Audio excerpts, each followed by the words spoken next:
crystal clear to man. And then he wrote it in the stars so that they could see it forever, as long as they handed down the information to each other, forgetting about paper and printing presses and computers.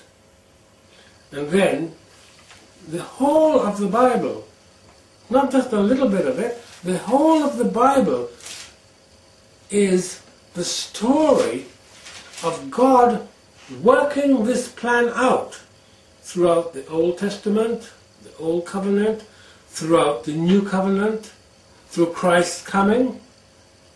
And then we jump from Revelation chapter 1 and 2 right down to Revelation 21, as we said. And we see the fulfillment there. Now, isn't that amazing? Isn't that marvelous? I think it is absolutely staggering. And you know,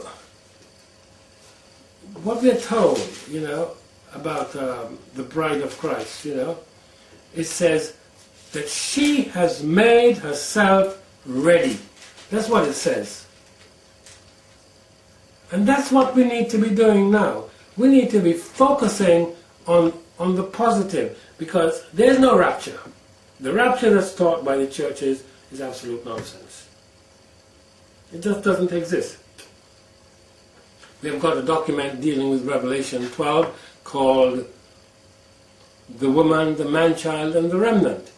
And it is explained in there. But in Revelation 21:22, we're told the bride, the wife, has made herself ready. And that's what we're supposed to be doing now. That's what should have happened way back in Genesis. But it took the entire books of the Old Testament and the New Testament for us to arrive at the point that God wanted in the first place in Genesis. So when you read all these things, like I got a letter today from somebody sent me from Benny Hinn, you know, plant seed corn, because God has promised you the riches of the riches of the wealth of the rich will be given to you just prior to the rapture. And I thought, sorry? What use is it going to be to you then? What a nonsense. What I'm telling you here isn't a nonsense. This is a reality. But isn't that good? Isn't that so wonderful? It says here in verse 5, He that sat on the throne said, Behold, I make all things new. How was it in Genesis? In the Garden of Eden. How was it then? It's the same thing. All things were new. The animals were new. The plants, the trees, the grass, the air, the sea, the food. It was all new. The parallel between Genesis, the beginning of Genesis, and Revelation, the last chapters of Revelation, are astounding. Astounding.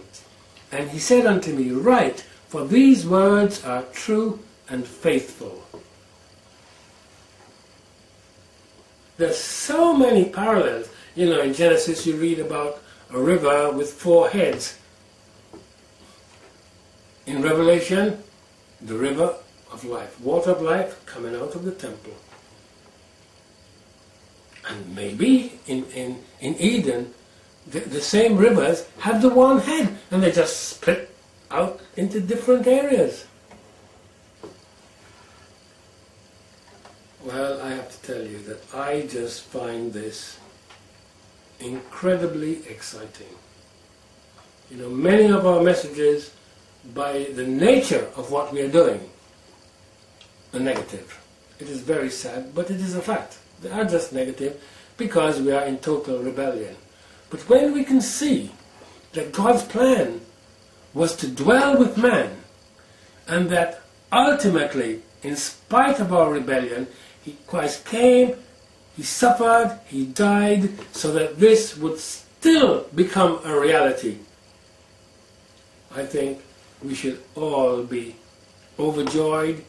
We should be praying, thy kingdom come, and praying for the poor people who are suffering in ignorance, doing all sorts of things, thinking they're pleasing God, when they're doing no such thing. So this is just quite a short message, but I think quite an exciting message to understand that God's purpose has always been to dwell with man, not to waft us up to heaven so that we're going up there having no clue or any clue what we are going to do. No, no, no. He's coming down to the earth. He taught Adam and Eve about this, and he's teaching us about it right now. The whole of the Bible is telling us how we are going to live, how our character is going to be changed now so that we can be profitable servants in his kingdom. So the news ahead is really, really good. And that's the Eden and the plan of God, which culminates in the New Jerusalem. I hope that that's been something different and exciting to you as it was to me. So this is PJ from PJ's Kitchen saying cheerio for now until the next time.